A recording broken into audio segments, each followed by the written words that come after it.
a special bulletin. All right, here we go. This is the finale of our broadcast interruption for True Detective Night Country. So I'm joined again with Matthew and Ivy. We're wrapping up the season. Thank you both for being here. Let's wrap it up. Yep. All right, tonight we're going to try to keep the scene by scene nice and quick, assuming most people tuning in have already watched it. And then we'll get to our thoughts. We might go through thoughts as scenes go. We'll see how this goes. So this opens up, we're left with the tremendous cliffhanger of episode 5, where Peter had just shot his father, has to clean up the bodies, and Danvers and Navarro are driving out to the ice caves to see what's hidden there. So Danvers and Navarro enter the caves. Navarro hears a voice that pulls her through this small opening in the cave, and sure enough, that's the way they should go. They end up falling through to the lower level of the cave. Navarro sees Clark, who's just there, and follows him, where they discover the underground laboratory of the Salal station. Anybody surprised by this? Nope. Okay. I was mad I didn't realize it was coming sooner. I was almost mad we got the reveal immediately, but so Is it just me, or did the ice caves kind of not look real? they It didn't looked look like real. plastic. Mhm. Yeah, but I actually thought it was aesthetically pleasing. I was like, those look really cool, but they don't look like real ice caves, if It that looked makes like sense. art. Yes, it did. It didn't look like caves. It looked like an artist representation of an ice Yeah. cave. Like, it was Yep. sick, but Yep. it just wasn't believable. No. I would totally agree. So they discover this underground laboratory, and that spiral is represented on the ceiling, and that is the whale bones. It was definitely bones. It looked And like a snake, a serpent, Yeah, a dragon. I don't know. here's my first frustration with this finale is don't tie this so strongly to season 1 and make such a big deal out of the spiral if it means nothing. If it is just bones in the ceiling. Because this is where things start to fall apart for me. So if that symbol is left to tell people to avoid going to the, like, don't go further, as we learned in the last episode, how did that come from these bones? And why are they whale bones? Yeah, there's too much about this spiral that at this point I was like, why couldn't we have done a different symbol? Just have a whale skull on stuff. I don't know. So I started to fall apart on that spiral a little bit. But we see it in the ceiling of this ice cave. They discover the secret passage that leads directly up into the Salal station that's hidden under some tiles in the Salal station. As they Yep. What are the odds of that, too? They just decide to find a cave that goes all the way back to the station. And we're talking, like, it appeared on camera that they investigated the caves for a grand total of 5 minutes. And immediately found what they were looking for. And we waited 6 weeks for this. Yeah. Yes. Yes. Like, what? But the cave also had to be far enough away from Salal that they couldn't go to the cave and look and go, maybe it connects. Exactly. Yeah. And yet, when I was watching it, I felt like I was watching those caves for far too long. Yeah. Even though they were only there for 5 minutes. That's a really good point. And also, they went down and somehow got closer to Salal Station. Mm-hmm. Oh, we were just Weird. on the wrong level the whole time. We just needed to fall through.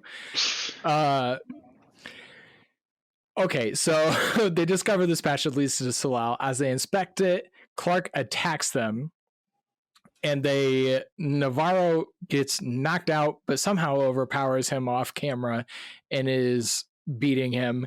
And then Danvers comes in and it's like, no, we need him alive. So they decide to torture him by having him listen. How was she even coherent after being hit with a fire extinguisher? That's what I thought. She was knocked out and then popped back up and just started beating this guy. Like, I get she's a badass, but is she a superhero? Like, I don't know. Yes, she is. Apparently. Yes. I mean, I have no problem. I love Navarro. She's probably my favorite character of the series. But yeah, this scene, I'm like, he is dragging her unconscious behind him. And then the next scene, she is on top of him, beating him bloody. Yeah, so he just got manhandled for no reason. Like, he chose to get annihilated, I guess. Yes. So they decide, Navarro does ask, like, did you ever actually love Annie? And he says yes. And so once she finally believes him, she decides to play the screams of her finding the cave. She decides to play that over and over in his ears, tapes it so that he has to listen to it until he's willing to tell them what happened. So they basically torture him audio. So he finally states that Annie discovered their plan to find the DNA of the microorganism that was frozen in the permafrost. So what we heard way back in episode 1 was the truth. Mm-hmm. And what we learned is that the pollution from Silver Sky mining was softening the permafrost to make it easier for them to extract.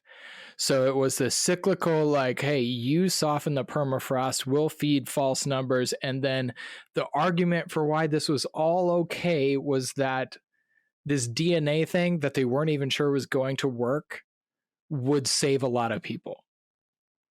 So the end justifies the means in this case.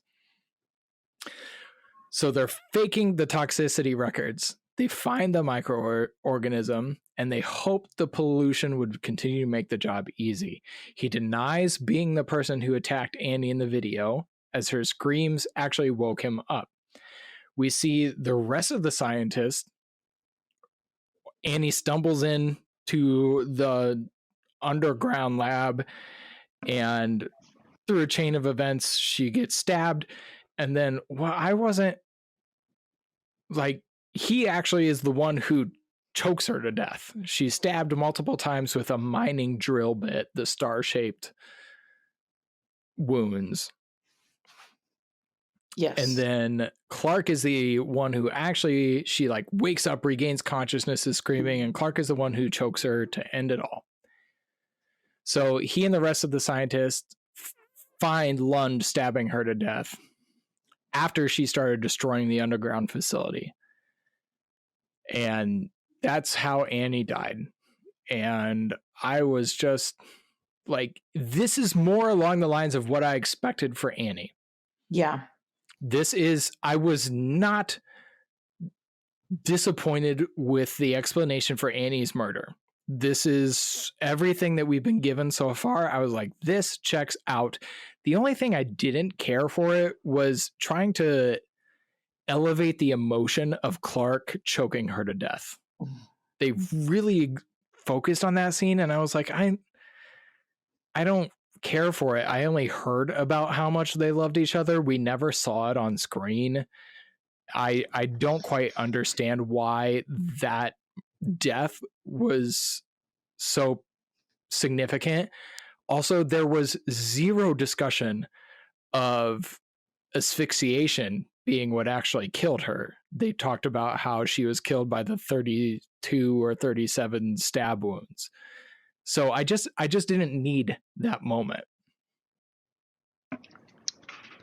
So why all the paranormal stuff?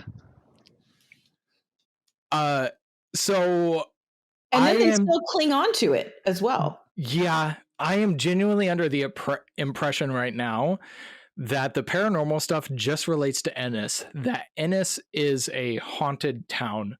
That is all I could gather from it, because there was no other. It didn't come down to giving us a clear idea of if it was Navarro psychologically, or if it was paranormal stuff.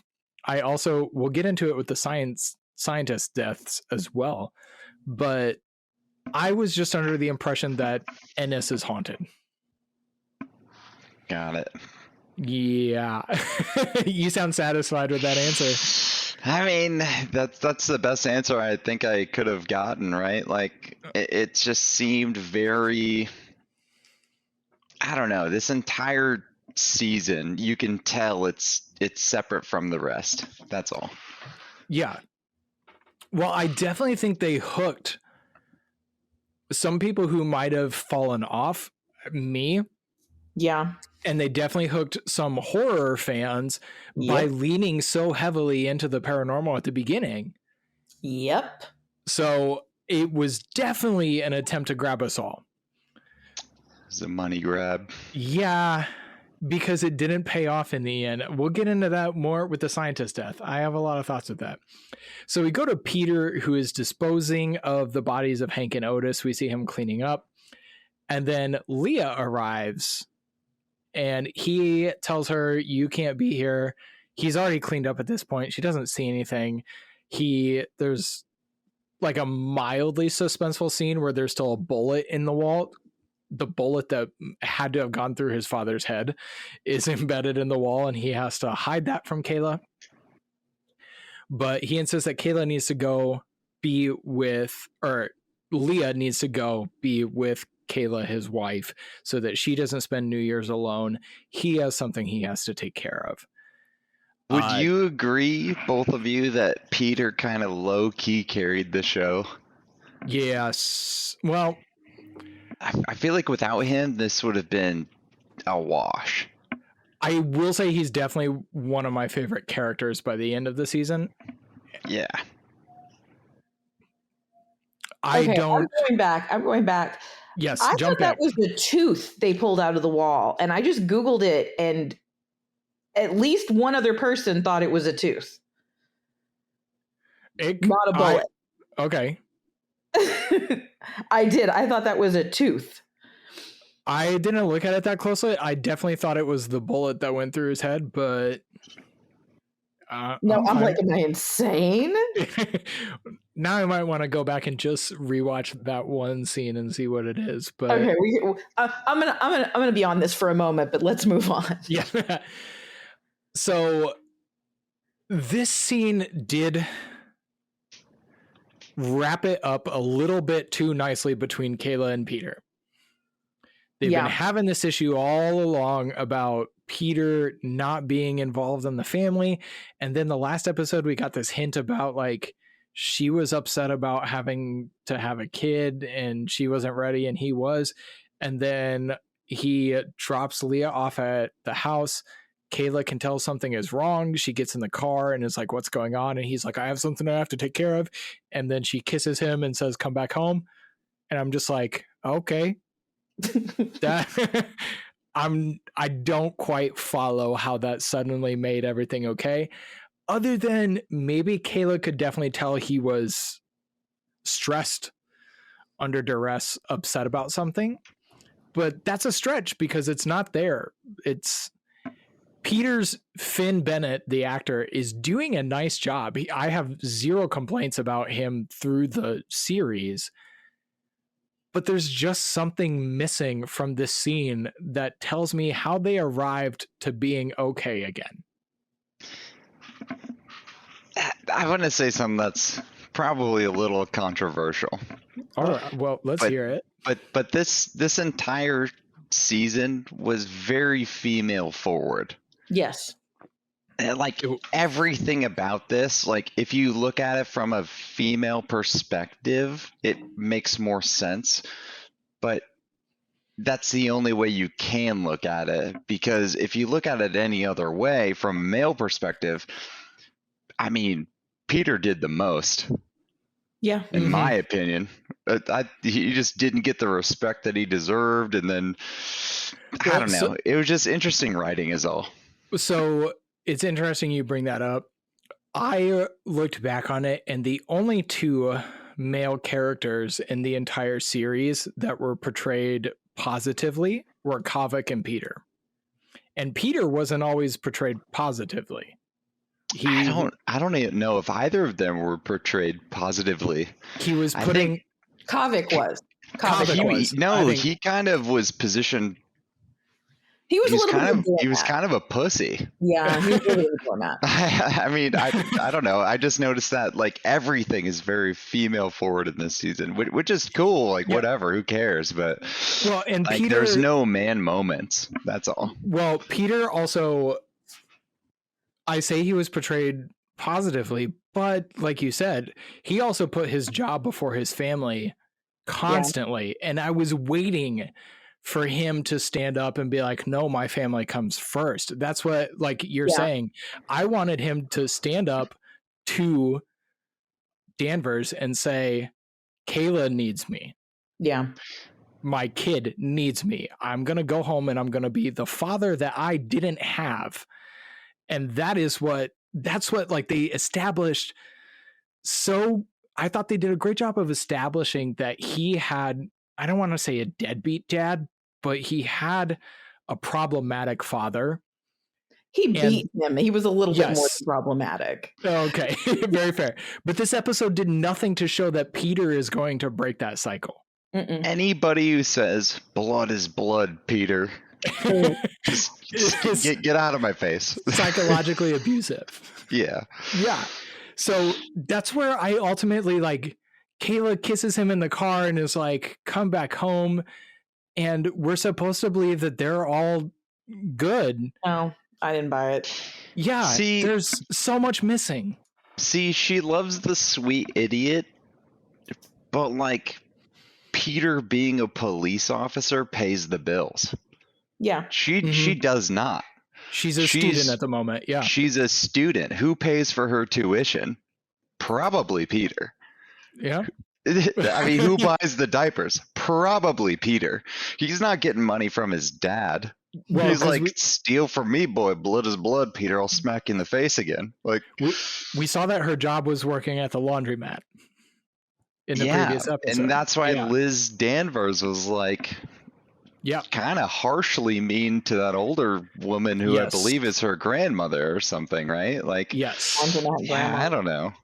So it's an interesting perspective. That's all. This whole dynamic, I think this is a reflection on the entire final episode, is that there was quite a bit of solid content and character buildup that could have had some great conclusions.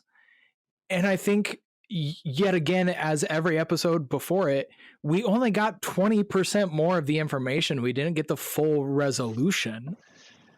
And there are 2 or 3 scenes in this whole thing where someone says one statement and then the music swells and it gets big camera movements. And it's like these people have said something amazing and they didn't really say anything at all. Yes. Okay. We'll get to know. I think the scene, I'm not positive, I don't remember 100%, but I think the scene with Rose and Pryor is like that. Like, it's clear that Rose has stuff going on in her head, but she doesn't say a single word. It's just like, well, it's one of those nights. I know this is 2 different scenes, but that's basically like she just throws out some sort of platitude and that's it. Well, that's immediately next. Like, oh my God, that was profound. Well, was it? Or was it a nice camera movement? Yes. I think so. It's expected to be mind reading. Yeah. Like you're supposed to just know, I guess. So the struggle I have internally with how I feel about this whole conclusion is I loved in episode 1 how we were kind of thrown into a town that felt like it existed before episode 1. And in a way, the end of this season is doing what I said, where I don't like a necessarily pretty bow on everything. And I feel like these characters continue on without, but it's not satisfying. Right. It's underwhelming. There's still something missing in the way they did it. You can make these characters feel like they carry on past the show without ending it the way they did. So you mentioned the scene with Rose, and that's immediately after this. So Kayla kisses Peter, tells him to come back to her, and then we see him show up at Rose's with the bodies, and he says, take me to where Jules is, whatever. And then she just, without batting an eye, helps him dispose of 2 bodies in the ice. She makes Peter do it because it's his father, and she wants him to take care of it. But Some type of closure is what I would guess. Yes. And then there was, like Ivy pointed out, they sit there on the edge of the ice. And I actually thought her line was really good at this scene, about how it never. So shortly before this, my grandfather passed. And so that kind of grief was fresh in my mind starting this. And I kind of liked her line about how it doesn't always, it's not about today or tomorrow and how you deal with it, but the fact that every day after this, that loss is going to be there. And so I thought that line was pretty good. But again, like you pointed out, it set up, that was it. Like she says this line about loss is always with us, whatever. Yeah. And it was a good line, but was it as profound as they thought it was? Yeah. No. I have notes about it. That was the exact line I was talking about a second ago. That was. Did you write down the quote? Oh, God. Okay, I didn't either. So Rose had so many. Rose was here to deliver like zingers every episode. She had some great one-liners every episode that let us hang on the mystery or. And that is why that line stuck out to me, because it wasn't as good as some of the stuff she said previously. Yeah. Yeah. What was her role well? Right. Her role was a way to get rid of the bodies. So they had to create a character that could get rid of the bodies. They couldn't do that on their own? Okay. No. I messaged both of you separately about this. I think Rose, the whole series, it wasn't well executed. But if you go back and look at it, Rose was the angel on Navarro's shoulder while Danvers was the demon. Yeah. Because they were at stark opposites throughout most of the season. I'm going to throw out this final 2 episodes, but the key one that stood out to me, and I messaged you both, was the Christmas episode where Navarro goes to Rose's house and she has prepared a feast for nobody. Mm-hmm. And in that same like 10 minutes worth of scene, Leah leaves Danvers' house and Danvers throws all the food in the trash. And so it just kind of struck me that they are exact opposites influencing Navarro. Outside of that, though, I don't know why she exists. It's a cool character. Yes, I love the character, but I don't know why she's there. Like you said, she has great one-liners. I mean, she has bars. Like she gave us awesome. Some cool history of the town. But I also think she set up a lot of our expectations early on, and then that second episode conversation with Navarro about don't confuse the spiritual with the mental health. And then that had zero play. Yeah. It's kind of like I know you quoted this privately with me, like Gandalf saying the pieces are set, or however that was positioned, right? The board is set, right? Yeah. Like she was just a chess piece on the board because that's the way the game was going to be played, but she was never used. Yeah, I think that's an like she was just like she was like a rook, but the queen took care of everything, or like whatever the strategy was. Like maybe she was the horse. I don't know. I also feel that way about Leah at this point. And her girlfriend, she was a pawn. I feel more that way about Leah. Oh, the girlfriend was an absolute pawn. She ran away at the end of the last episode and never showed up again. I've had a problem with her from episode 1, and it is strictly because she didn't need to be there. Okay, so we'll get to Leah and how this all actually... This is about it.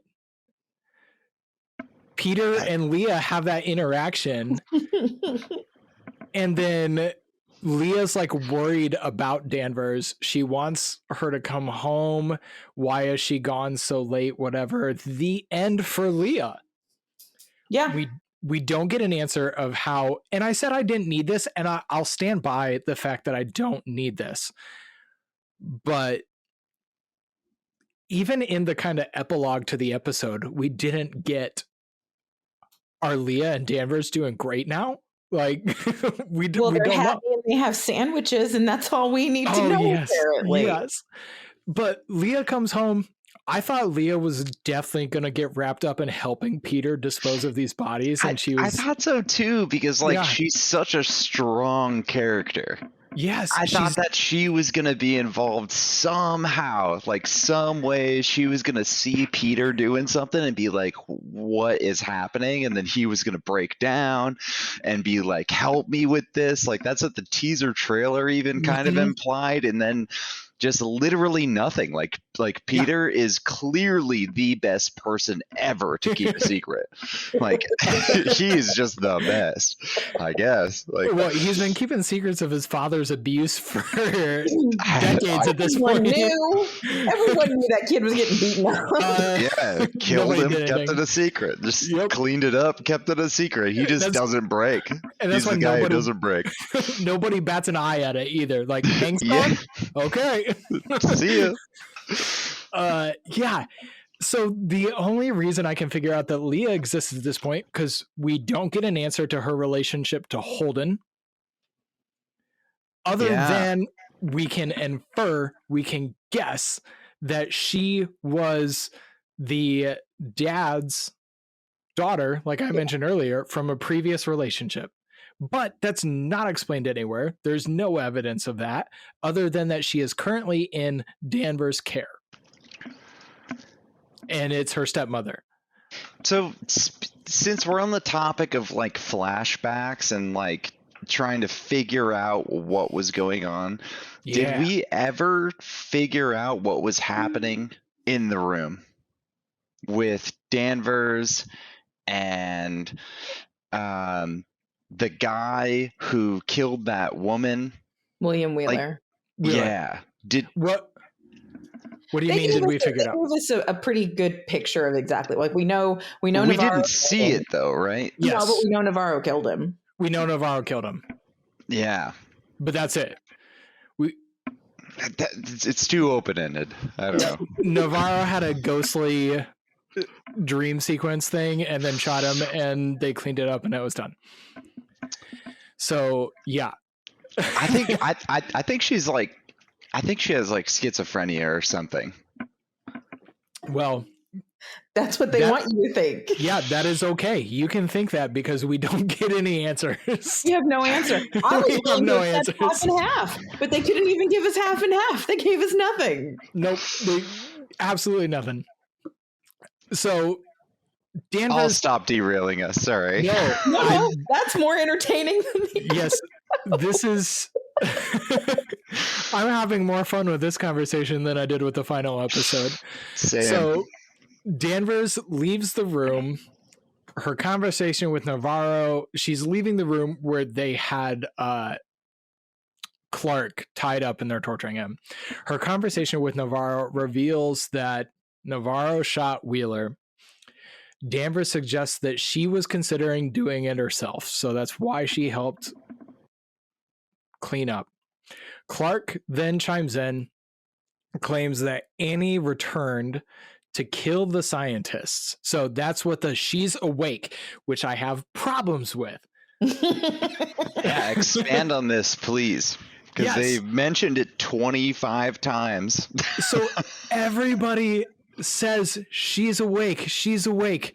Okay. Lund, when he wakes up in the hospital and is basically dying of frostbite and whatever, he wakes up and says she's awake. So when did Annie turn into this mythological spirit that will chase down scientists who are digging too deep? I hate this season. Pay attention though to that it was just a story, because in the story she's not talking about Annie. She says they killed her daughter, meaning they killed Annie. like it was some other giant mythological woman under the ice that they awoke by killing Annie. Multiple people refer to She's Awake, and they're talking about different people. I just don't understand how it's about Annie at all. Retroactively, that's what they decided to do. Yeah.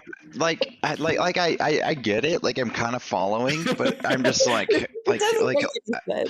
Somebody So came up with the cool phrase "She's awake," and they decided to keep using it, and then they had to go, "Oh no, who is she?" And then nothing fit. They're like, "Oh shit, how do we make this work?" It's Annie, and it's also whoever you want it to be. Yeah, it's.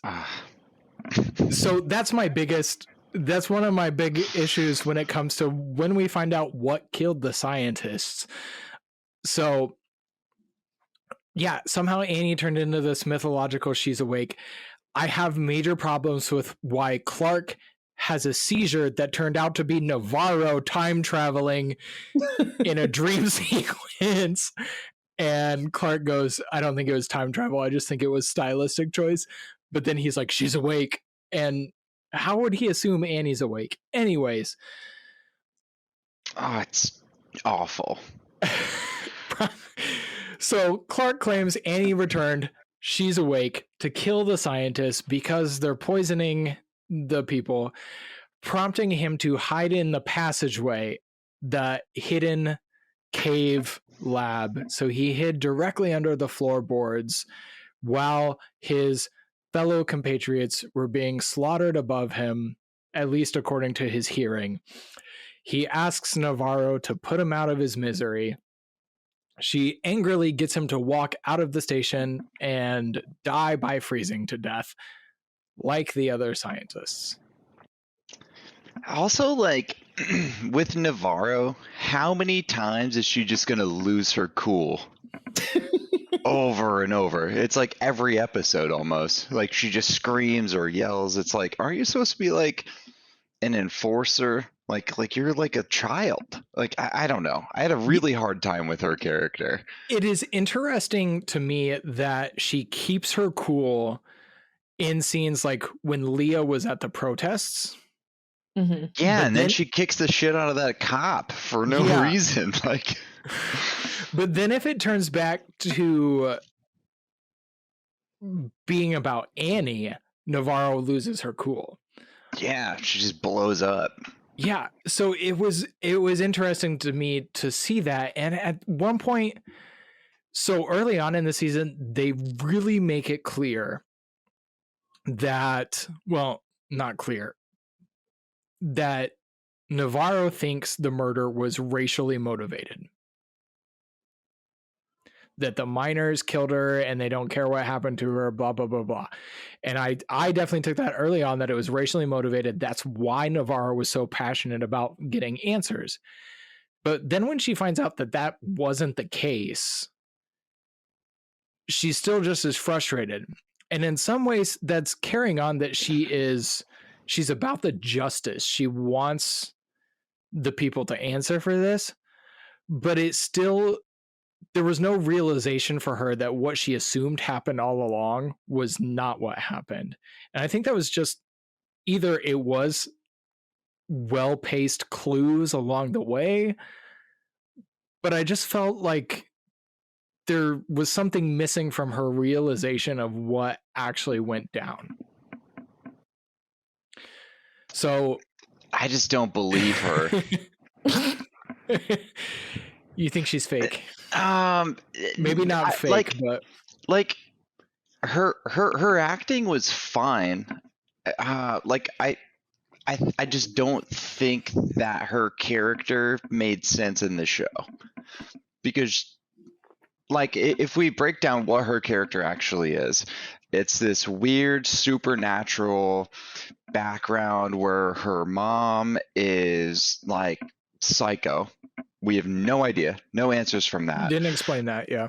And then her sister is also damaged, and so is she. And I'm following, I get it. Like I expect like a conclusion to happen there, but there isn't one. and then her sister ends up choosing to unalive herself, right?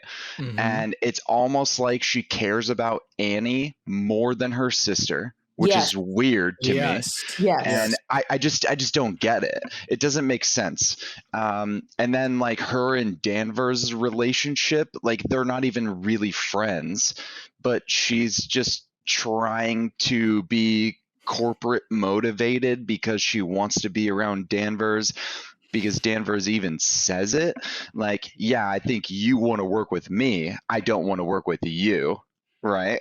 Like that was clearly stated. And then Mhm. they end up somehow becoming friends, I guess. And then she's also cool with her kid and lets her out of the jail cell. And I don't know. It's too much of a reach for me. I just can't resonate with any of it. Well, I am fully on board with what you said about I didn't need, when it's all said and done, I didn't need Navarro's story about her mother. I didn't need her sister, other than it provides some depth to Navarro. If they But it doesn't- expanded on it, it would have been awesome. Yes, but there's no solution to it again at the end of this episode. There's no Like kind why? Well, they why left did we get the one shot of a freaking exorcism that one time? Like, yes, Yeah, well- yes, exactly. And then Was you it have an the exorcism? ghosts who do it like 6 times too. mhm. Yes, all the finger pointing. Yeah, like But the kid as well. Like I don't know.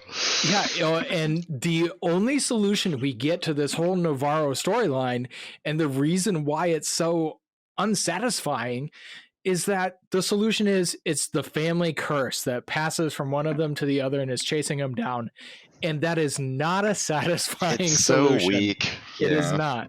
They could have removed her sister entirely and just had it been her mom. Yes. So I ultimately, at the end of this episode, I'm going, what was her sister about? Because it didn't change how Navarro ended. Or did it? So, question, I would if even we jump straight to the final shot of the season, is she still alive? Who? Navarro. I didn't know it was a possibility she wasn't dead until I saw people online were saying she had killed herself. So I definitely thought she was still alive, but the show did set up through all of the previous episodes that people never really leave Ennis. The ghosts are there. Ennis is haunted. So I took that final shot as leaving it open-ended to you to interpret, is Navarro's ghost now haunting Danvers, or did she come back? I definitely, well, first of all, I'm pretty sure she's wearing different clothes than when she walked off onto the ice, but they definitely tried to do a parallel to her sister's journey of walking out onto the ice with nothing. Mm-hmm. So they did that parallel, and they leave you to think, okay, at first I was like, she just killed herself, and I was mad about it. And then they show her with Danvers later, and I was like, oh no, she just came back. She walked away from her baggage, did a walkabout, and came back, and now she's hanging out with the person who caused a lot of her baggage again, but she's free of whatever. So, and I definitely took it that she's not a ghost because she didn't behave like any of the ghosts that we've seen up to this point. Also, speaking of ghosts, what was with the polar bear? What was with anything in this show? I have a quick question. So a quick question for Ivy, because you've written books, like you've all the way through, probably hundreds of pages. I definitely need to read them, but like being able to structure something like that, don't you think that the outcome of this show, episode to episode, was very predictable? Yes. It was like very surface level, right? There wasn't a ton of creativity, I felt like. They did a lot of stuff early on that made me think, oh, they know what they're doing. And then by the end of it, I was thinking, oh, they don't know what they're doing. Mm-hmm. Like I'm talking strictly from the scary parts, the spooky supernatural stuff. Yeah, the cool stuff that happened. Like Yeah. what happened with the dude who was There's just like no covered reason. in black goo and his like Yeah, fingers were frostbitten and he just like yeah, was there and pointed and the SFX yeah, was amazing. That was episode 2, right? yeah. And like I don't know, like you're totally right. Like it was amazing at the beginning and then it just fell off. And that's a super common thing in horror, but I was kind of Yes. expecting something a little bit better. Like Anything.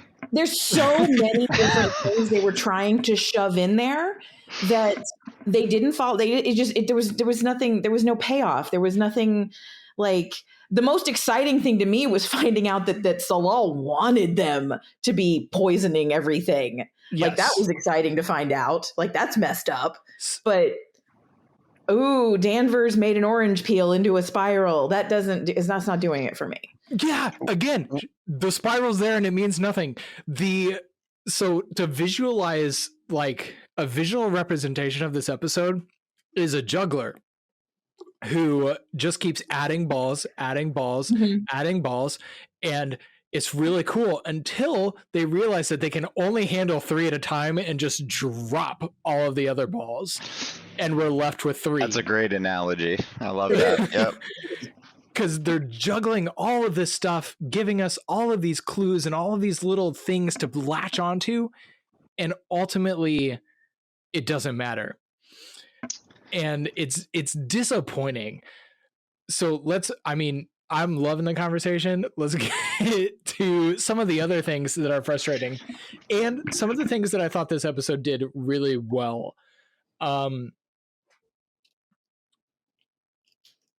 So we're just at the part where Navarro put Clark outside to freeze to death, just like his other scientists. And Danvers gets mad. He was their only witness. He was the only person who could verify the story. But then they suddenly lose power. And this comes an extended sequence of them trying to keep themselves alive in the station. So temperature's dropping. It's getting cold. Navarro starts to hear her voices again and even sees Clark again. And this is when she does that like weird time travel thing and goes back and sees Clark at the episode 1. So this makes no sense at all. Other than somebody out there probably went, this is cool. Mm-hmm. And it's like junior high fan fiction. Like, what would be awesome? Mm-hmm. This. Yeah. Okay. After an argument with Danvers, Navarro walks off into the outskirts and imagines reuniting with Julia. I don't remember visually seeing this. She just kind of like longingly looks out at the ice. Danvers goes to look at her and we see she sees her son trapped beneath the ice. This is actually the first time, I believe, other than the one-eyed polar bear that doesn't matter at all. This is the only time Danvers sees a ghost. So she sees her son. Other than being touched by one in the bed. Oh, yeah. Which is also irrelevant. Yeah, it's a cool scene. Doesn't matter. Yeah, it's sick. Doesn't matter. Yep. Trapped underneath the ice, she falls through the ice, and Navarro ends up pulling her out, taking her back to Salal.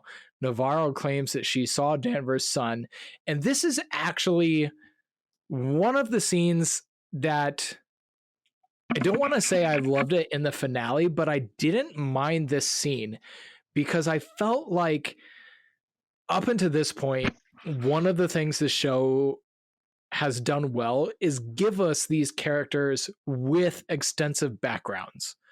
We don't know everything about their lives, but they have given us characters with some depth. And this scene allows the depth of Navarro's character and the depth of Danvers' character to interact with each other in a vulnerable scene. And I didn't mind this scene. I just didn't feel like it again didn't give the resolution I needed, but I thought it was a decently touching moment of characters that I've been on a 6-episode journey with, and I feel like they're finally breaking down some walls in this vulnerable situation. And while it wasn't 100% satisfying, it was not one of the scenes that I walked away from being upset about. So this is when we learned that Holden was in fact Danvers' son. We still don't know what happened other than he died in a car crash. We can assume that the car crash also killed her husband and Leah's father. Well, isn't it also kind of weird that, like, Leah never mentions him? Yes. That's like one of the other Like, we problems talked with about Leah. it last pod. Yeah.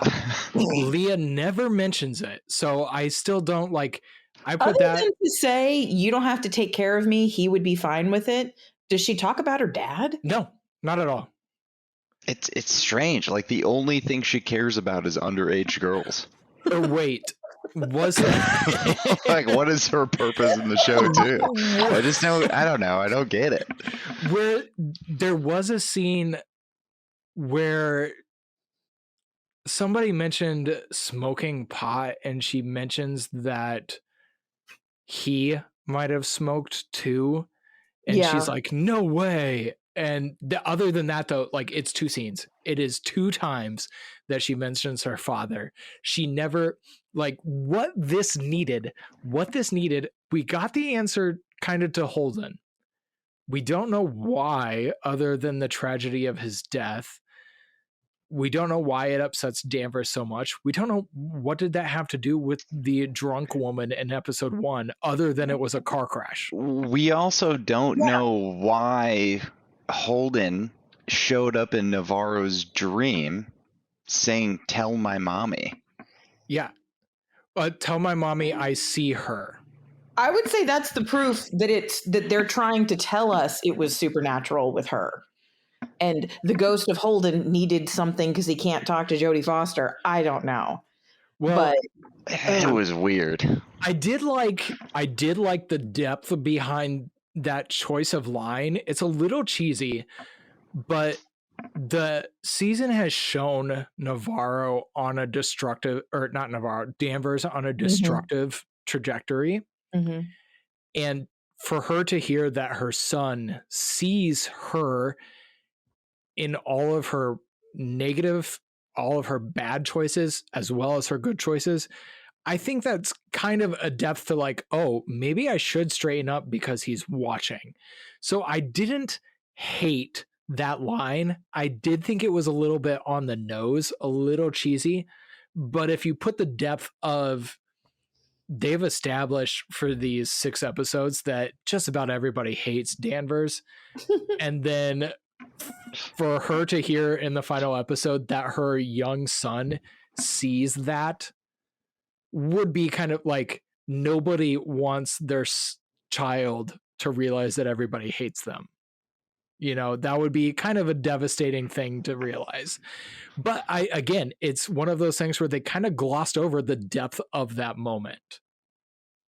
You always have very interesting perspectives that I don't think about. You do as well, Really? Ivy. Yeah, both of you do. Yeah, it's like I never even would have thought about that at all. I wouldn't have either. I thought it was as simple as Danvers has shown a couple of times that she doesn't want Navarro talking about the ghost kid because she knows Navarro's seeing stuff. And it's kind of like she's in denial and saying that once somebody's dead, they're gone. And if little ghost Holden can see her, then he's not fully gone, and et cetera, et cetera. Like, that's how I took it. I did think about, God, she's a terrible person. He's seeing all that too. But when I heard I see you, it's more of a, I'm still here. It makes me wonder if I'm just like sleeping on the show. Like, am I missing the connections that actually make this brilliant? No. Or is it actually just bad? That is the struggle that I've had with this episode, to be honest. Yeah. like if I want to get into it now instead of at the end, I think this season of the show did character drama beautifully. I think the mystery sucked. There Oh, was yeah. a lot here that could have been capitalized on. Yep. I Yes. feel like, but like I- my feelings are irrelevant. But like it seemed like a great show, a lot of opportunity. I feel And like there's things they could have used and beaten people over the head with it a little more than they did. Like Yeah. everybody should have been seeing Jody's like I don't remember. I've erased their names from my brain. Everybody should be seeing that Danvers has a problem with dead children. It should have been from the beginning. Like that should have been something they really, really, really hammered home instead of being like, oh, here's a little wisp of a detail. Here's a detail. Like they really should have given that some meat. That way, when the child really is alive, because we're going to write that story so that we know that Navarro's not crazy, the child really is alive, then it has more impact. They honestly, You should go back and watch season 3. 100%. I think you would love it. Well, Okay. now I'm going to assume that the child in season 3 is still alive at the end. Maybe. I mean, like- both of those children go missing at the beginning, so. Like we've touched on, I think there are a ton of great ideas in this season. Yeah, A there lot. are. And I even think some of the character backgrounds. It's almost too many great ideas. Yep. It's the juggler again. I think that is the ultimate fault of this season. That they had some really good ideas and they couldn't figure out a way to make all of them work. And too many hands in the cookie jar is what And there happened. were only 6 episodes. Why? Yeah. Yep.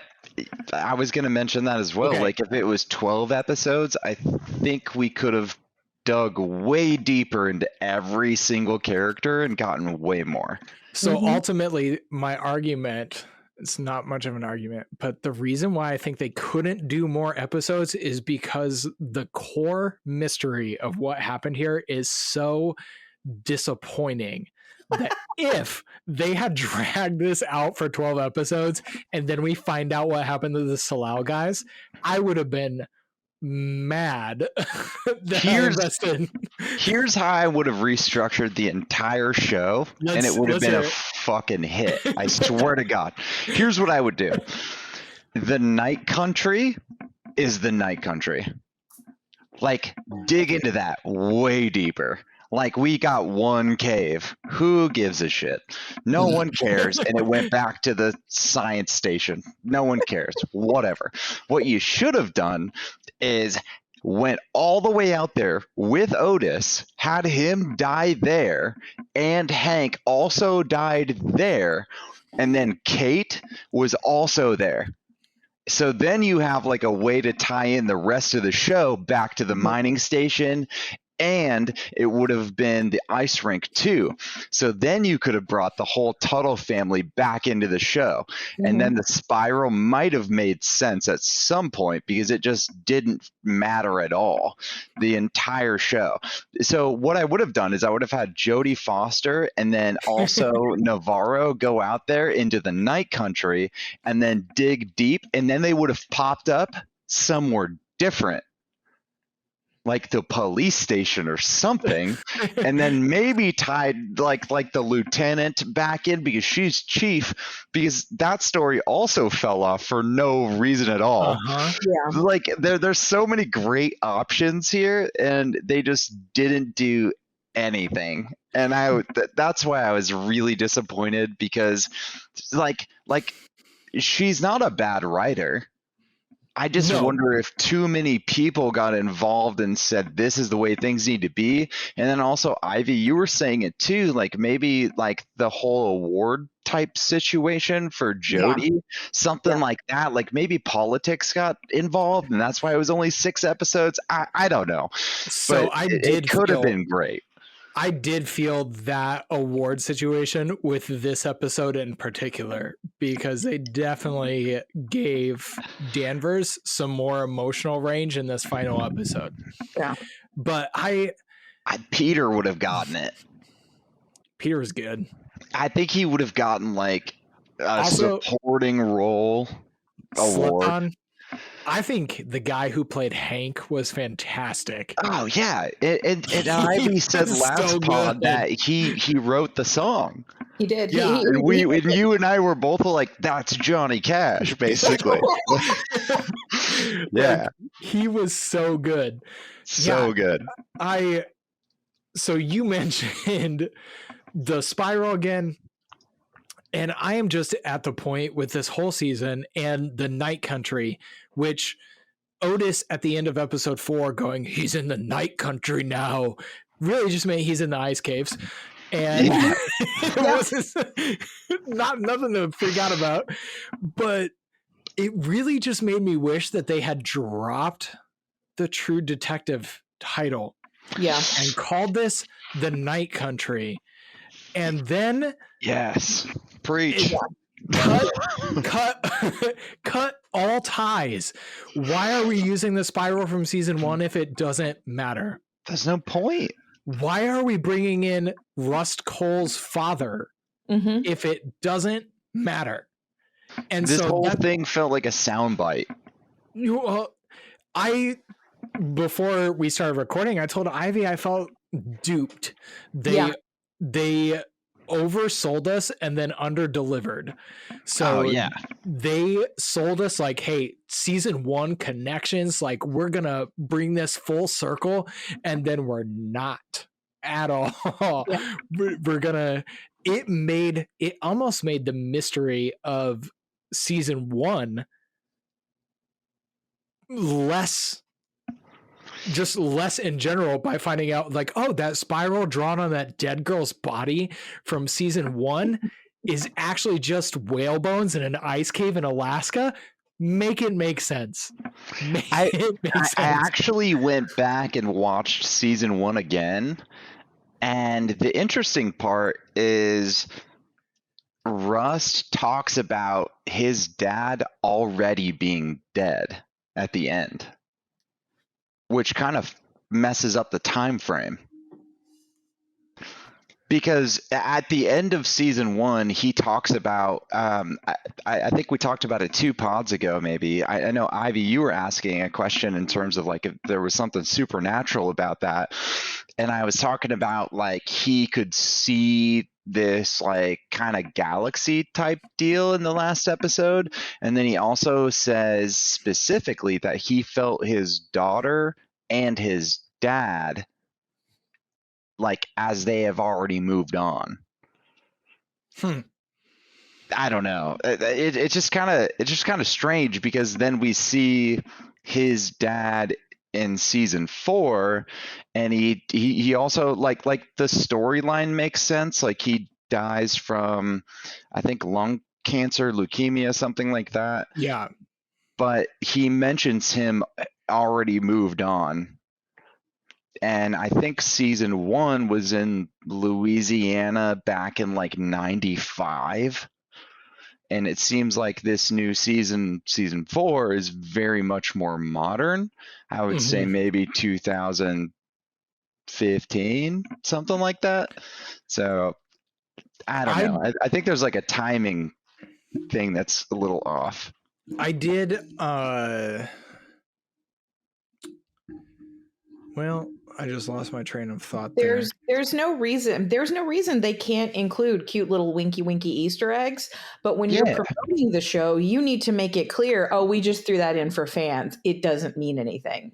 When you keep throwing Easter eggs in and they lead nowhere, that pisses people off. Yes. Yeah. Like that spiral really upsets me, because they made it such a big part of this season, from being on the roof of that trailer, that whole shrine thing turned out to be just Clark's weird obsessive infatuation with Annie. The spiral, and like there was nothing supernatural about it other than Issa Lopez says, if we're just let's skim over the rest of the episode and then we'll dive into it, because she We're still not even done with the episode. No, we haven't even talked about what happened to the scientists yet. I want to tell you a little bit about Zencastr. When I was preparing for our 13 Nights of Halloween series, I was really searching for a way to streamline the process. I wanted a professional looking setup to invite our guests to. I wanted quality audio and video recording, and I wanted the easiest way to release the episodes to as broad of an audience as possible. This is how I landed on Zencastr. It is now super easy to record a podcast with Zencastr. Just log in using your browser and start recording a high quality podcast right away. Record studio quality sound and up to 4K video with your guests. Feel a sense of zen knowing Zencastr's multi-layered backups ensure you always have your recordings in the highest quality, even if the connection is unstable. And speaking of audio quality, have you ever worried what you sound like? Zencastr's post-production process makes you sound buttery smooth. It automatically removes those ums and ahs in your recording. It removes those awkward pauses in conversation too. Set the podcast loudness and levels while reducing background noise with the click of a button. So if you are thinking of starting your own podcast or just want to streamline what you are already doing, go to zencastr.com/pricing and use my code AVERAGECUSTOMER, and you'll get 30% off your first month of any Zencastr paid plan. That's average customer, one word. I want you to have the same easy experiences I do for all of my podcasting and content needs. It's time to share your story. Okay, let's get back on track. I'm down. Yeah, let's do it. Sorry, I keep rambling about other stuff. I still have more to say. The storm passes. 6 hours long. Each of us going into a fugue state, rambling. Why wasn't it better? And then the other one's talking them out, and then another one slips into a fugue. It's good conversation, I would say. Yeah, me too. Yeah. The storm passes. Navarro opens up to Danvers about her struggles. I don't remember that scene. Then she mentions the hatch in the passageway, and Danvers she mentions something about Clark holding the hatch shut. Danvers uses UV lights to reveal fingerprints on the hatch and recognizes that one of them is missing 2 fingers, which Matthew caught this in the previous episode. Yes. Whenever that came up, I screamed. Yep. I was like, oh, this girl, she's been in almost every episode in the background. And for a moment, I was like, oh, this is about to get really clever. And then I was like, no, it didn't. No. It could have. It could have. Recognizing them as belonging to the female employees of Salal, they head out to question Beatrice and Blair, who are living with other employees. And then we get one of those moments that's supposed to be nice and profound. And it's not, but Navarro learns her true name. And it's just like, oh, cool. She learned her name. And then the other, man, I cannot think of Anupak.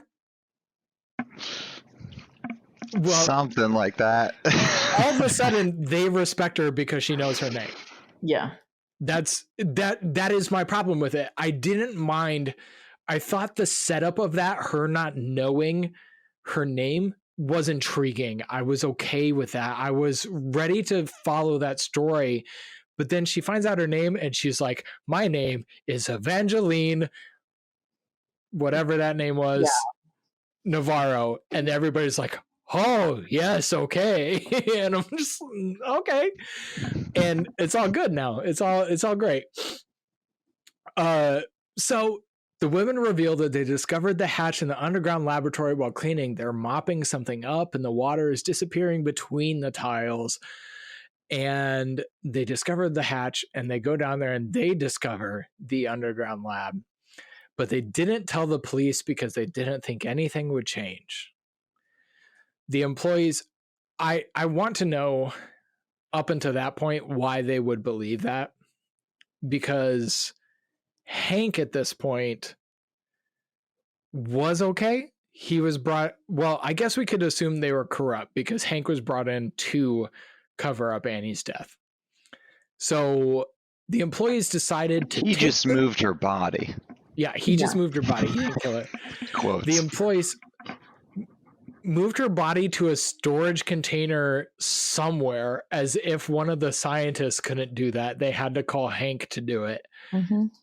The employees decided to take the scientists by gunpoint and force them to go into the outskirts naked, believing that Annie, again, took care of them. That's our solution. The women of Venice raided the Salau station and sent the scientists into a trailer, took them out into the middle of ice desert. And so I didn't read a whole lot about this series until after this episode. And Issa said she wanted to leave their actual deaths open to interpretation, which when you have this much setup, you can't do. She wanted to leave it open to interpretation. She explained it pretty well. Well, she said that did they go out into the ice and were they killed by this spirit that she's awake?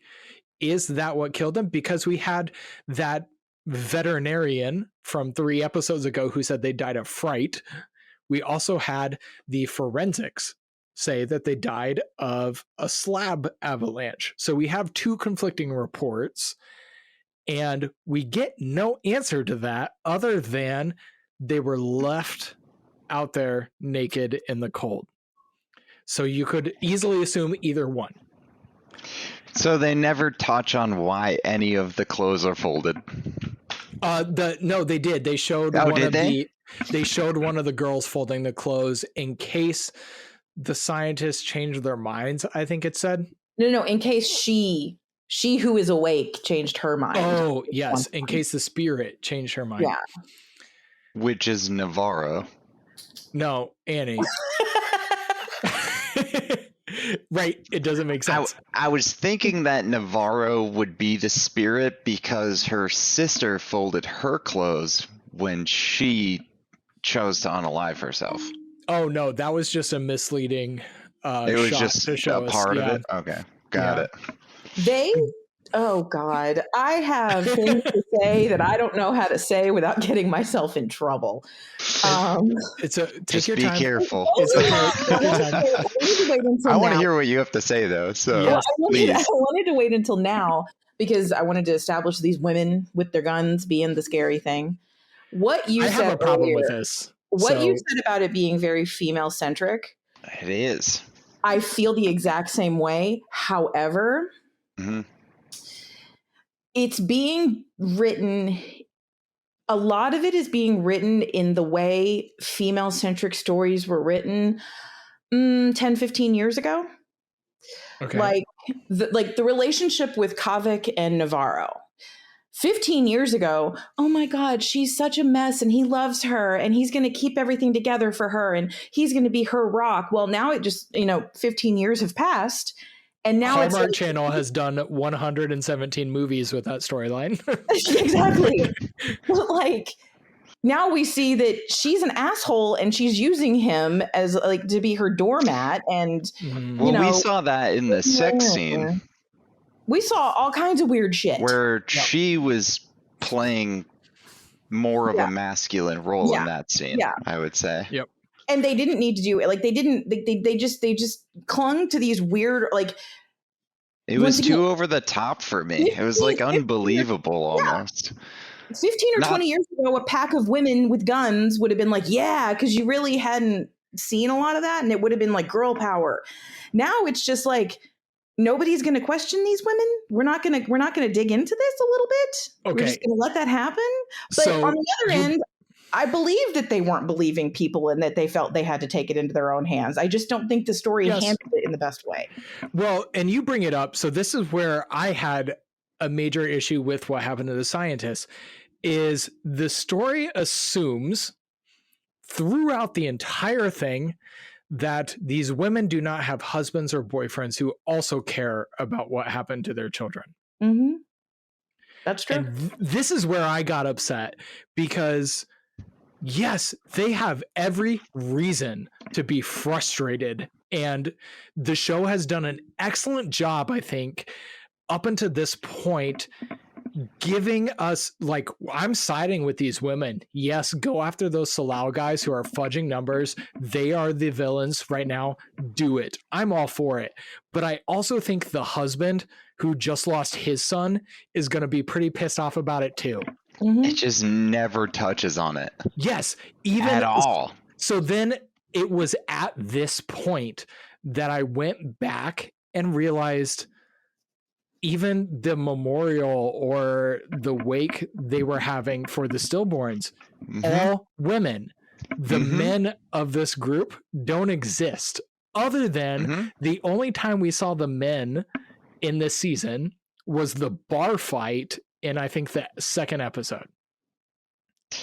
Every man in the entire show was perceived as like not a hero character. It was only female, which is cool, whatever. Like, I really don't care. But like, I just thought it was interesting. It reminded me of like what Netflix is doing with like Geralt of Rivia in The Witcher. Yeah. You know, I was like, okay. I am truly not trying to like. I thought the mother's perspective of the season was fantastic. Same. So it was super cool. I loved it. The bringing in like Danvers' connection to feeling what these women are going through was so good. And I thought that was fantastic. But ultimately at the end of it, I, as a male viewer, was a little bit like, why did these women have such poor boyfriends that they did not care what happened? Does that make sense? Like, I think it does. Yeah. I mean, like, if I was in that situation, I feel like the only person who was on the show that kind of represented like what I don't know. I try to like find myself in characters, right? Yeah, and Peter was the only one who did that. And he's like, this is my fucking family too. And that was the only moment in 6 episodes where I was like, okay. Well, I kind of resonate with that, I guess. That is the interesting parallel, is that he was the one who wanted the kid and Kayla was not. So other than it was interesting. That's why I was saying, like, am I sleeping on this show? Do I just not understand? Like, is it, I don't know. Maybe I'm a simpleton. I'm not sure. You never see that in film or television, but you see that a lot in real life. Yeah. I talked the girl into keeping the baby, and maybe that wasn't the right decision for her if it was for him. So it was interesting, but then they didn't give Kayla anything. No. Like, so if the baby is crying and I have been woken up and it is and I'm exhausted and I have a test the next morning, your ass is taking care of that baby and we're not speaking about it until much later. I'm going back to sleep. Like, it's not going to be a quiet, like, like, that's something that drove me insane, is there's so many people that are mad at each other that don't say a word. Like, she doesn't say enough and he doesn't say enough. Like, we don't talk enough. And then I guess, you know, we just stare at each other and then kiss in a car at the end and everything is fine. Yes. So I do think, like, she has reason to be frustrated with Peter for putting his job first throughout the whole season. There were definitely multiple moments in the season that I was like, Peter, you need to tell Danvers to wait. Like, you need to say, give me some time. That's what I thought. I don't know. I kind of feel like she's the student. He's paying the bills. He's the one who's staying up until 3 or 4 or 5, 6 in the morning, not sleeping. Maybe she could be like, I understand you're out there doing the most right now. But she's also home with a baby all day. Yes. I don't necessarily picture I also don't have kids, so I can't necessarily understand that perspective either. Without being too personal, trust me, I would rather go and be a cop for so many hours a day. You know, That's saying a lot. Okay. Well, and I see you. I don't necessarily put it on Peter. I think those multiple scenes throughout the season were a reflection of Danvers' abuse of authority. Oh yeah. So, and I think the whole thing could have been fine if at the end he had been like, this is the last time. Yes. I think he could have even told her that he killed Hank, and I don't think she would have cared. I don't think Kayla would have cared. I think Caleb might have had the same reaction she had. Can I ask a question? Do you think Peter even wanted to be home? No. I think he wanted to be a cop. I think he had some, I don't necessarily want to say naive, but I think he had some aspirations of being a hero. Yeah. Yeah. Yeah. And he had aspirations of being a dad that wasn't like his dad. So he had these ideas of what life was going to be in his head, and life was coming around. He's one of the most interesting characters in the show to me. He really is. That's what I was saying. Low key, he carried the show. He really is. I have greatly appreciated Ivy being here because Matthew and I have this male perspective on the season that is heavily written from a female perspective. Yeah. And I've tried, and to some degree, I think I understand, but obviously I will not ever be a female. So I'm not going to fully grasp it. I know what you're saying because Ivy has pointed out some super clear things that I think you and I both missed. Like every single time that they talked about the stillbirths and all of the babies that passed, and then also like it's not about the kids, it was the moms. Yeah. And that really resonated with me when you said that, Ivy. Like I thought that was a huge eye opener. All of a sudden I started to put this whole show in the perspective of a mother. Same. And so that is again where we talk about like, is it brilliant or is it lazy? Is That's it what I'm saying. Like there are moments that I think so well. They could have played it up so well. They have Danvers set up as a mother figure for both Navarro and Peter. Like they could have gone into that. They could have, and Leah, of course, but if we get rid of Leah, which we could very easily do, you can get rid of Leah, you can get rid of Julia, have the nervous breakdown be her mom. You can also get rid of your favorite character, Leah's girlfriend. Leah's girlfriend, who doesn't matter at all. Yeah, your favorite character on the show. I think this story is I think it had great potential to be a powerful mother's story. Mm-hmm. Yeah. And I think it ultimately, like even Ivy pointed out, and I missed it in this episode, that she's awake might have referred to Annie's mother. I didn't catch that. Well, no, saying me neither. No, not Annie's literal mother, like Annie's spiritual mother. Spiritual mother. Like whatever, you know. Again, all of those things tie back to this being a powerful story about mothers. And there's moments that I'm like, is that brilliant? I want to say yes, but there's also a lot of things that I'm like, you let some stuff slip that just some better writing would have definitely helped.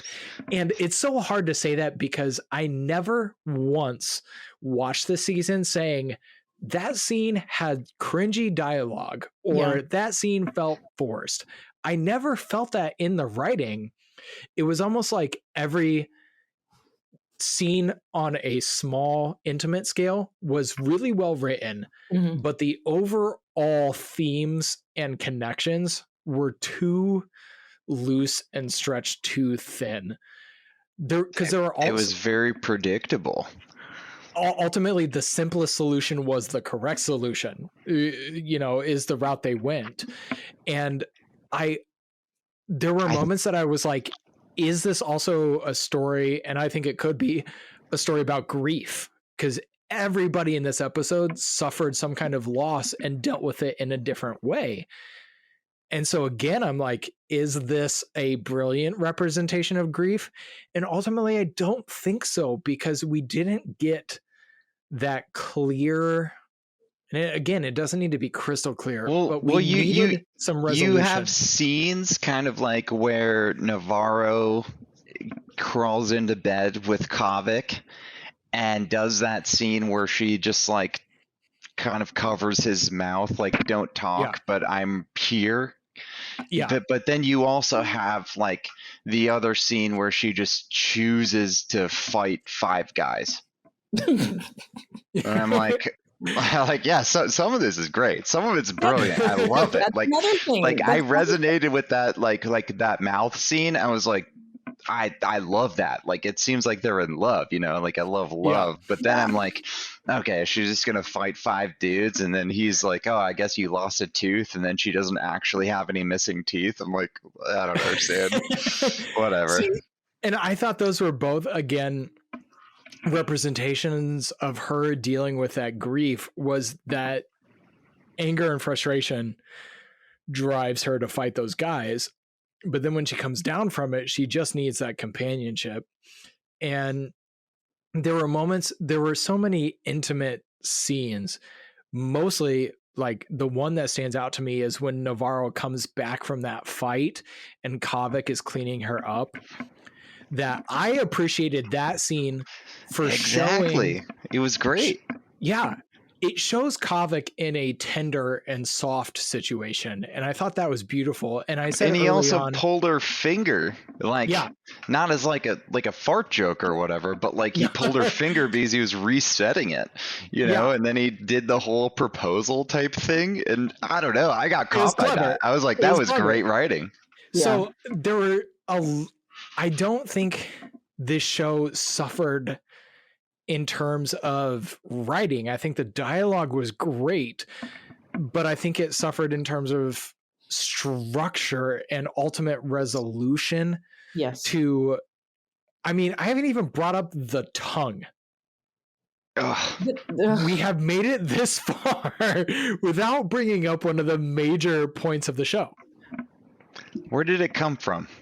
Well, where did it come from? And also, in this episode, we see Danvers like crouch under the table at the spot where the tongue was, and there's something there. It's like a residue, right? Yeah, she's like, oh, there's residue there. And then later in one of the final scenes, Navarro's like, so why'd you put her tongue there? And they're like, what are you talking about? We didn't do that.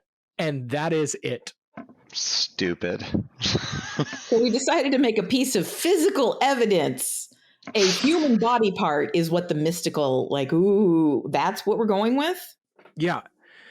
So Issa said in an interview that not revealing the tongue was a fight because so many people working with her were like, you're not going to give this to us. And she said, no, in life, you don't always get the answers. Some of them are for you to figure out. And I'm like, this is not one. Too many hands in the cookie jar. This is not one that you leave unanswered. This is the piece of evidence that led them to believe the cases were tied. Well, Danvers talks about it. Was it episode 1 or 2? And she's like, how did Annie's tongue show up 7 years later? And you're just going to leave that a mystery? So this is where I said, like, how did it not decay? We're supposed I to. would have been fine with Navarro's mom's necklace being unsolved. That would have been fine. Yes. But don't even get me started on that. That was ridiculous too. But I would have been fine with something little like that. A tongue is a bit much for me. I need to know what happened there. The major, like I said, the major piece of evidence that connects the two cases is the one we don't get an answer for. That one. And instead, we get the orange being the orange that falls out of the refrigerator and then gets cut into the spiral peel. And we get little things like that don't matter. But the tongue mattered. Yeah. I'm even okay with the women driving the scientists out into the cold if I found out how the tongue got there. Tell me how the tongue got there, and then I can infer if the scientist froze to death or if some winter frozen spirit got them. I'm okay with that, but tell me how the tongue got there.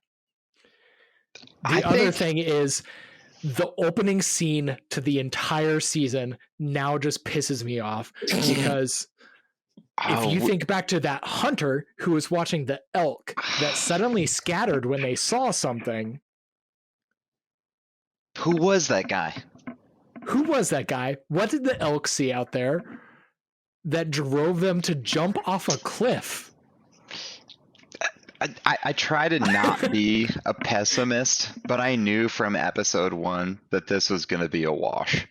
Oh no. And I hate to say that because I'll be completely honest, like I thought the same thing about season 2 and 3, and then I rewatched them and I was like, oh my God, this is like actually brilliant. But season 4, it's just, it's such a stretch and it's so different from the other seasons. Like I think you're right. I think it should have just been called Night Country and it would have went from like a 6 to an 8. Yeah. Dropping the ties to True Detective. Yeah. Mm-hmm. I will say, as an overall score, if I were to score this season, I think I'd give it a 4 out of 5 because my biggest issues lie with the final episode. Like a hard 4 or a soft 4? Soft 4. It'd be a soft 4. Because I did appreciate the depth and detail in storytelling. And I just feel like episode 6 lost that. Mm-hmm. Episode 6 did not have the same attention to detail, the same depth of storytelling. And I think all the way through 5, we got it. Even if the final 5 minutes of every episode was just essentially clickbait cliffhangers to tune in the next week. Outside of that, there was a lot of great storytelling that happened, even if it wasn't the overarching story.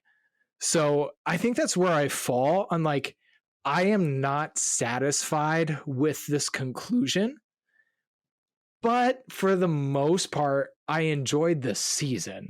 And if you were to tell me it's been renewed for season 5, by the way, Has it? Yes. Yep. They announced it, I think, today. But if you were surprising, if you were to, well, it had great numbers.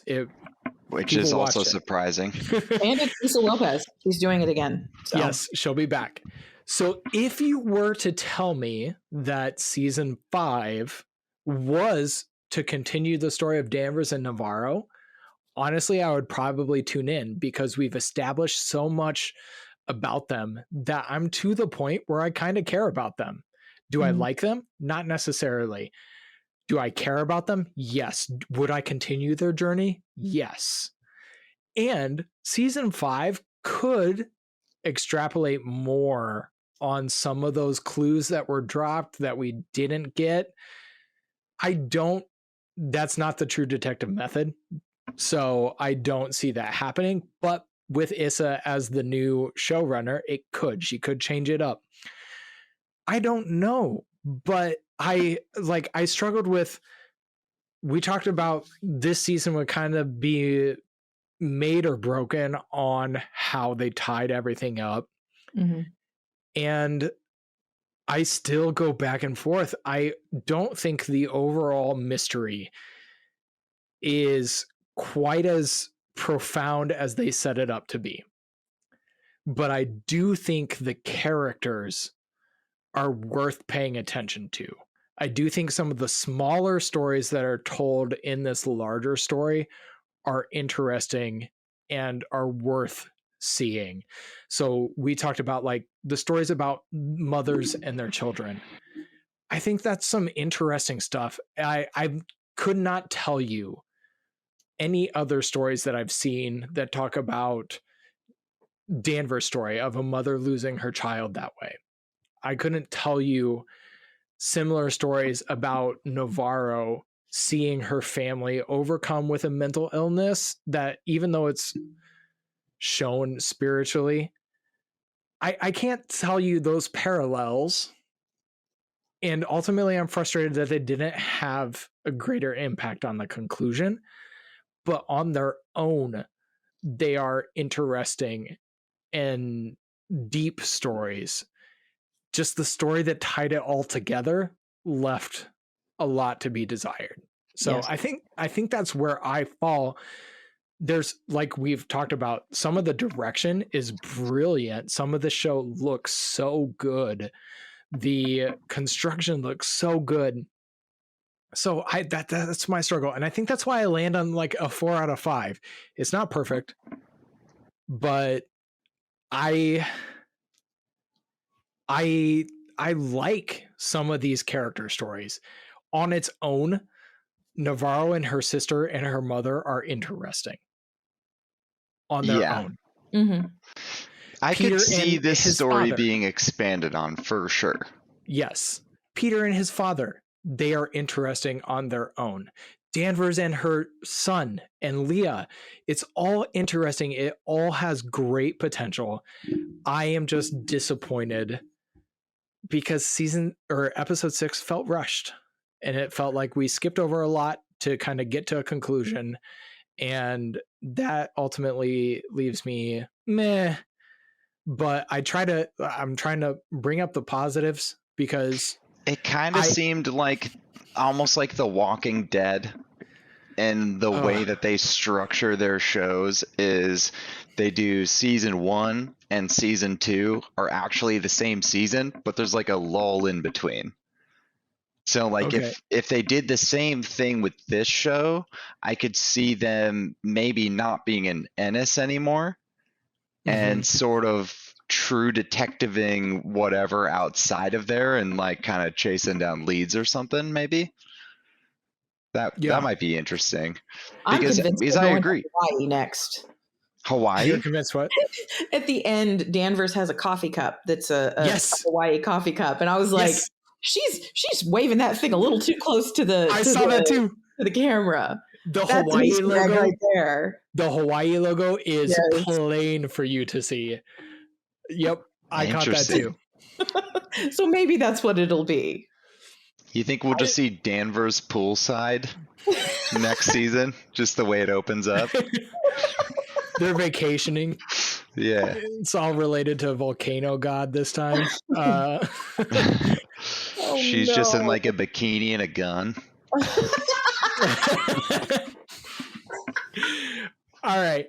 So the show ends with a brief epilogue. It jumps forward to May.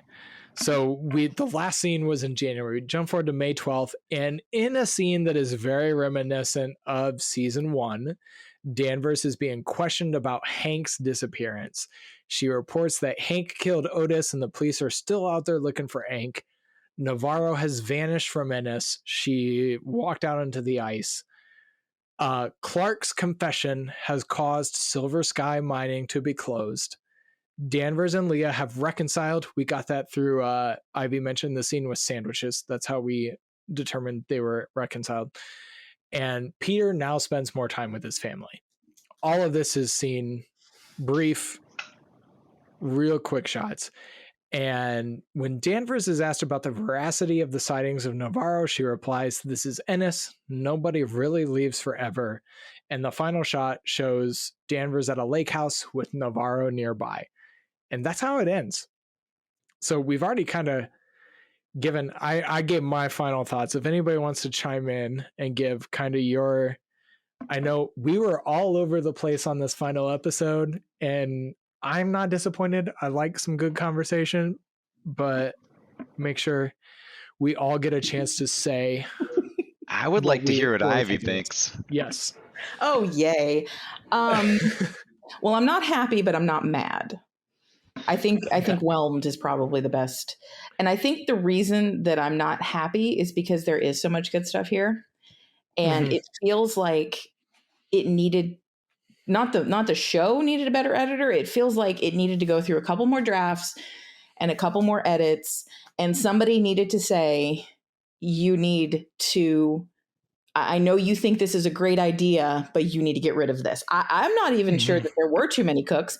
I'm concerned maybe there was only one cook and nobody was telling them that the food wasn't great and they didn't want to listen, and that was fine. That could also be a very similar outcome. I could see that.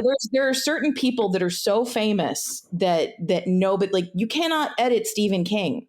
Stephen King is going to do what Stephen King wants to do. You can't tell Taylor Swift at this point what she can and can't put in a song.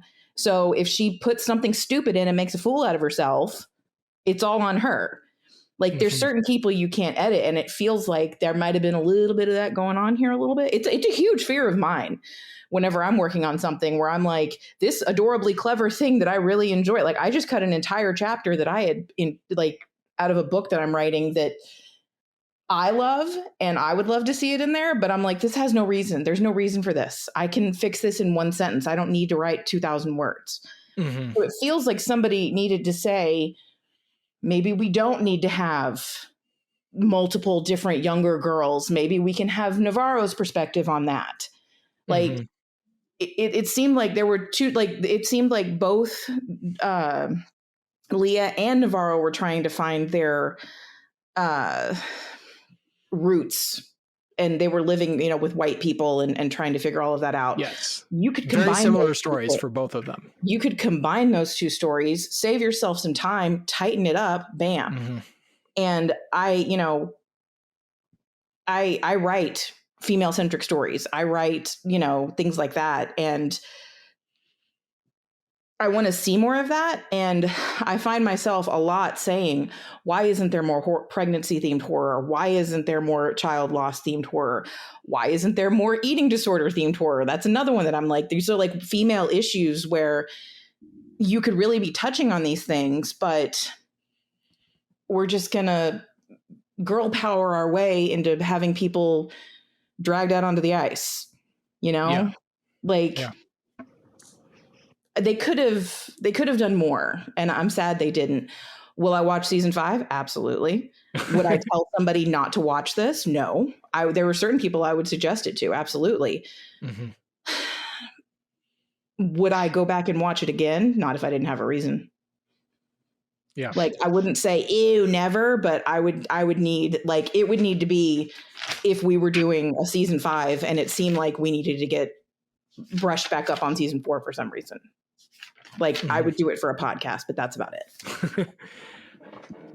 You bring up a lot of great points. I think overall, horror is such a great vessel to deliver a lot of these storylines. And I think that's one of the areas that I think I'm disappointed with, is ultimately the horror in this didn't feel like it was delivering on the story. It was very misleading. Yes. Because it's not a horror story. And they no, tried to portray that. But it's True Detective. Like grief in horror. Yes. We've seen that done so much better, so much more recent. You know, Mike Flanagan, just his entire existence. He's a master. Ghosts in his stories scare you and make you cry. Yes. I'm not going to go into it. Yeah, but it can be done, and I don't think they did that here either. So it just felt like they needed an extra hook to get more people into it, more people involved, and that's what they used. And sometimes you can come up with something as awesome as the Corpsicle and then not have a solution for it. Yes. Yep. And I don't know if the Corpsicle is so good, I don't know how you resolve that. I feel like that could be a t-shirt. Yeah. Just Corpsicle.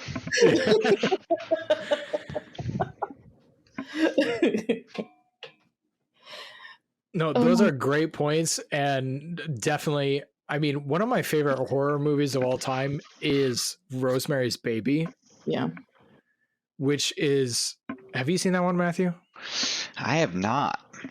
It is one of those movies that, like, it is, a lot of modern audiences would call it slow, but it gets to a point where I am physically ill by the end of the movie because of this horror that Mia Farrow's character is going through. And this story of True Detective, I mean, like we've touched on, it has so many things that could have led to some great and powerful moments. Mm-hmm. And then I feel like we just rushed to the ending instead of letting those moments be powerful.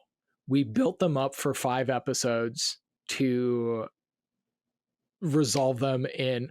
Rose and Peter's character were in this final episode for like 5 minutes, it felt like. And that's it. The end. Maybe that's like the masterpiece of season 4. Because if season 5 is already like known and it's gonna come out, maybe it's like a lead up. It could be. Or something. I hope so. I want to see more. Yeah, I do too. I do think if season 5 were to directly connect to this somehow, I think that would change the taste that's been left in our mouths. I don't know that it would change overall, like, oh, see, episode 6 is a masterpiece, but it could change season 4 to being fantastic. Yeah. So I agree with that.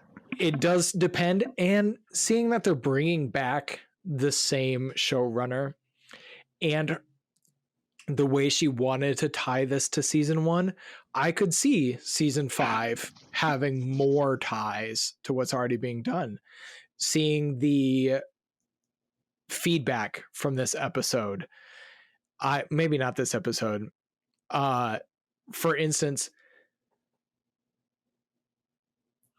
the episode was watched by 0.983 million viewers in the 18 to 49 demographics. This means that 19% of households with televisions watch this, which was an increase of 164% from the previous episode. So, like, those are big numbers. And if they're going wild to me. Yeah. So it's a lot of letdown people. Yes. So it ultimately, and we're not alone. It's received, like, the AV Club gave it great reviews. Rolling Stone gave it a B+. But then there are others who are like, you know what? This was a 2.5 out of 5. Like, that's what I'm wondering. Like, clearly it's generating views, like you're saying, and people are waiting week to week. And I'm curious what their opinions are on the show, because it sounds like we all kind of have a general same opinion, I would say. Yeah, like, for different reasons, but we're all a little bit like, yeah. Like I think we're all on the same page for the most part, but I'm kind of curious what other people think. Like, what generated that many views? Like kind of circling back around, like, is there something that we missed? I'm not sure. I will tell you, we would have all gotten the same, like, we wouldn't have all gotten to the same spot if there wasn't something there. Yes. I feel like I agree with that. Yeah. I feel like one of us would be like, absolutely not, this is terrible, or absolutely not, this was fabulous, instead of like, Yep. Yeah. I think there's something to be said about a character-driven drama like this. I can't tell you the last time I was as invested in a story as I was in this one. And I don't know if it's the little bit of information here and there. Like, this show had a lot going for it. And like I said, it dropped some of the balls at the end. But the core of what was being juggled was enough to keep me coming back, enough to be like, what is going on? And even if there are some people who are going to be totally satisfied, my sister thought this episode was brilliant. One of my friends, she thought it was the most amazing thing. Yeah. I was, good for you. I'm not being sarcastic. Like, I'm glad you enjoyed it to the extent. And after first watch, I thought it was better than after I sat on it for a little bit and was disappointed in some of the, like, the tongue and the she's awake.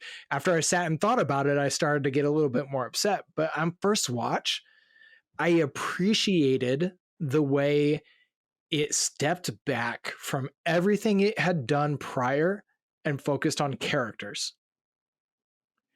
And so I appreciated that part of it. But ultimately, I think that's all this season had going for it, was interesting characters, because the mystery ended up not being as interesting as it was sold to us at the beginning. So yeah, I think Ivy nailed it with I'm whelmed. I'm not overwhelmed. I'm not underwhelmed. I'm just whelmed. And would I watch this season again? Probably, if it turns out that season 5 is directly related, I might watch it again, getting ready for that. But right now, I want to go back and I want to rewatch season 1, season 2, season 3, and see that. Yeah. I would rather watch a good season of this than a mediocre season of this. I recommend going back and checking out season 2 and season 3 if you haven't. It's really, really good. I still think season 1 is a masterpiece. I mean, I've said it so many times on this pod, but like, it's the best piece of TV that's ever aired ever. Oh, season 1 is so good. I love like movies and TV and everything, and everybody, like, where credit's due. There's so many amazing actors, but like, if you've read Green Lights by Matthew McConaughey, like, he talks about how he just stopped doing movies waiting for a serious role, and then he got True Detective and he didn't work for like 2 years, and they were offering him like upwards of like $14 million for a rom-com, and he just kept turning them down, and he was prepared for that specific opportunity, and he fucking crushed it. I don't know that, like, that's why I say that, like, it might be my weekend binge. Yeah, definitely. I also love Colin Farrell too. Like, he crushed season 2. Everybody in that one is amazing as well. Yeah, I don't know. I could go on forever. So, would you say that's what we have to say about this episode? I would say so. Okay. Awesome. Well, I loved having you two with me. I think we went an hour and 45 minutes with a probably solid 15 minutes of actual show breakdown for you. It was stay worth tuned. It. Yeah. I had some great conversations, some good times. Let us know what you think in the comments. I'm looking forward to, I think Ivy and I are going to get an interview talking more about her books and her writing on the schedule. And so we're going to get that out to you here in the next couple weeks. So I'm really looking forward to that one. And then Matthew is going to be back. We got him on the schedule to discuss. I think you're going to be joining us this Halloween for some of that. I'm excited. Yep. I'm also going to tune in for Ivy's thoughts on her books and everything as well. Guaranteed. Awesome. I'm looking forward to all of it. So thank you guys if you stuck with us this long. I know this is a pretty long episode, especially if you were just whelmed by the show, but hopefully you'll agree with us on some of the things. And if you don't, let us know. Gentlemen, thank you very much. And now we return you to our regular scheduled program in progress.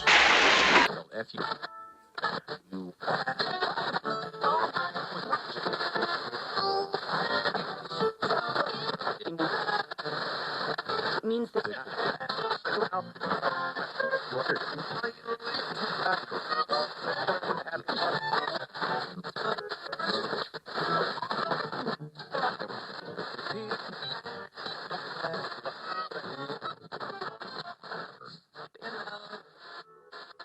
do it.